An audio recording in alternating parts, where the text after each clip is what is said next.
அண்மைச் செய்தி. எஸ்பி வேலுமணி மீதான வழக்கு தள்ளுபடி செய்யப்பட்டிருக்கிறது. அதிமுக முன்னாள் அமைச்சர் எஸ்பி வேலுமணி மீதான வழக்கு தள்ளுபடி செய்யப்பட்டிருக்கிறது.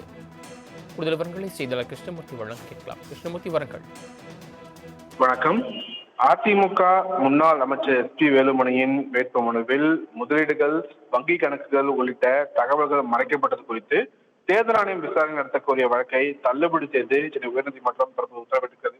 கோவையைச் சேர்ந்த வாக்காளர் விக்னேஸ்வரன் என்பவர் தாக்கல் செய்திருக்கக்கூடிய இந்த மனுவில் தொண்டாமுத்தூர் தொகுதியில் அதிமுக சார்பில் போட்டியிடும் முன்னாள் அமைச்சர் எஸ்பி வேலுமணி 2021ஆம் ஆண்டு சட்டமன்ற தேர்தலின் போது தாக்கல் செய்த அந்த சொத்து விவரங்களை தற்போது ஒப்பிடும்போது அதிக அளவில் இருப்பதாகவும் அதற்கான ஆதாரங்கள் அவர் தாக்கல் செய்யவில்லை என்றும் குறிப்பிட்டிருக்கிறார்.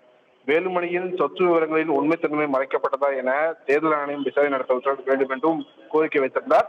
இந்த வழக்கை விசாரித்த தலைமை நீதிபதி எஸ் ஏ தர்மாதிகாரி மற்றும் நீதிபதி அருள்முக அடங்கிய அமர்வு வேட்புமனுவில் தெரிவித்திருந்த சொத்து விவரங்கள் குறித்து விசாரிக்க தேர்தல் ஆணையத்திற்கு உத்தரவிட முடியாது என்று கோரி தற்போது வேலுமணிக்கு எதிராக தாக்கல் செய்த இந்த வழக்கை தள்ளுபடி செய்து தலைமை நீதிபதி அமர்வு உத்தரவிட்டிருக்கிறது. சரவணன், தாங்கள் வழங்கிய தகவல்களுக்கு நன்றி கிருஷ்ணமூர்த்தி.